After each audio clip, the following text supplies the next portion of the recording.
En este vídeo vamos a hablar sobre la hipérbola. Vamos a definirla, vamos a ver sus elementos y su ecuación reducida. Hablaremos de la teoría y en un vídeo siguiente pues haremos diversos ejercicios de aplicación. ¿Qué es una hipérbola? Pues una hipérbola es el lugar geométrico de los puntos del plano cuya diferencia de distancias a dos puntos fijos llamados focos es constante. Recordemos que en la elipse era suma de distancias, aquí es la diferencia, es decir, si tengo los dos focos, pues cualquier punto P de la hipérbola verificará que la distancia del punto P a uno de los focos menos la distancia al otro foco es una constante K que ahora después determinaremos su valor. Entonces, el dibujo de la hipérbola es este que tenemos aquí. Como veis, es la parte en azul, porque la parte en verde ahora le daremos nombre con lo que es. Entonces, si yo tengo la hipérbola aquí, pues puedo trazar los dos ejes que tiene de simetría. El primero es la recta que pasa por los dos focos. Como veis, aquí están los dos focos. Este sería el eje de simetría. Si os dais cuenta, justo a mitad de camino entre los dos focos hay un punto que llamaremos vértice de la hipérbola. Y aquí, perpendicular al otro eje, se encuentra el segundo eje de simetría. De hecho, si os dais cuenta, si yo doblo el papel por aquí, esta parte se solaparía encima justamente de esta otra. Por tanto, sería un eje de simetría. Al igual que si por aquí doblo, pues esta parte se solapa sobre esta y esta parte se solapa sobre esta. Por eso se les llaman ejes de simetría. El eje mayor, que es este, provoca dos puntos de corte A y A' con la propia hipérbola. Y son los dos únicos vértices que tiene la hipérbola, porque con el otro eje, como podéis ver, no corta. Vamos a llamar A la distancia que hay desde el centro hasta uno de los vértices A. Por simetría, la otra distancia es exactamente igual. Y vamos a llamar C a la distancia que hay desde el centro hasta uno de los focos, que obviamente, también por simetría, será igual a esta distancia. ¿De acuerdo? También la hipérbola tiene dos cosas que se llaman asíntotas, que son las dos líneas en verde. Las asíntotas son dos líneas hacia las cuales la hipérbola tiende a acercarse, pero nunca lleva a tocar. Y tampoco puede atravesar. Serían esta línea y esta línea, que ahora después veremos cómo se calculan sus ecuaciones. Y como veis, ambas se cortan en el centro. No siempre va a ser de forma perpendicular, no tiene por qué, pero se cortan siempre en el centro. Bien, pues si nos damos cuenta, como por definición es la diferencia de distancias en los focos, vamos a coger un punto cualquiera, podría elegir cualquiera, pero para facilidad y sencillez en la comprensión, vamos a centrarnos en el punto A. El punto A, si os dais cuenta, la distancia al foco sería este trocito, al foco F. Y la distancia al otro foco sería todo esto. Por simetría podéis ver que esto mide exactamente igual que esto. Por tanto, si a esta distancia, que es la más grande, le resto esta distancia, que es la más pequeña, es como si le quito este trozo.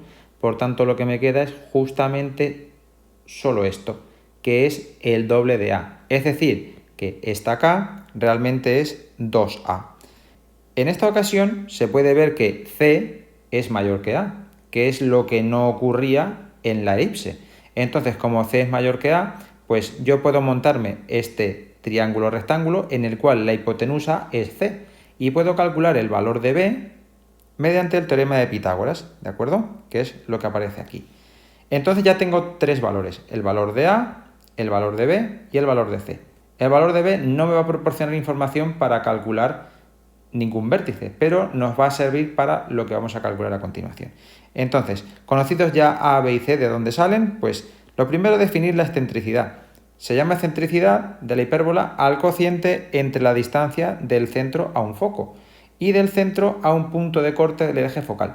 Es decir, E, que es la excentricidad, será C entre A. Y como la C es mayor que la A, pues la excentricidad en el caso de la hipérbola es siempre mayor que 1. Respecto al significado de la excentricidad, pues tenemos aquí esta siguiente observación. Nos dice que la excentricidad de una hipérbola nos mide el grado de amplitud de las ramas de la misma. Por amplitud entendemos lo abiertas o cerradas que son. Si la excentricidad está muy próxima a 1, las ramas se parecen a dos rectas horizontales, es decir, están muy cerradas sobre el eje X. Y cuanto mayor sea la excentricidad, más cercanas al eje Y están las ramas. Es decir, que cuanto mayor sea la excentricidad, pues mayor verticalidad va a tener la hipérbola. Es decir, va a ser más parecida a esta forma.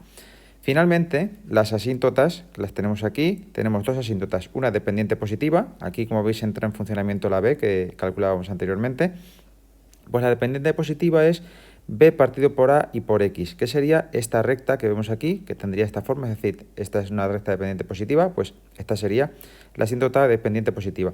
Y la dependiente negativa, que sería esta otra que vemos aquí, es menos b partido por a y por x. Como veis, cuando la x vale 0, la y vale 0 en una y en la otra, porque estamos suponiendo, vuelvo hacia atrás, que la hipérbola está centrada en el origen de coordenadas, es decir, este sería el punto 0, 0, y por él, como podéis ver, pasan las dos asíntotas, la dependiente positiva, que es esta, y la dependiente negativa, que es esta otra.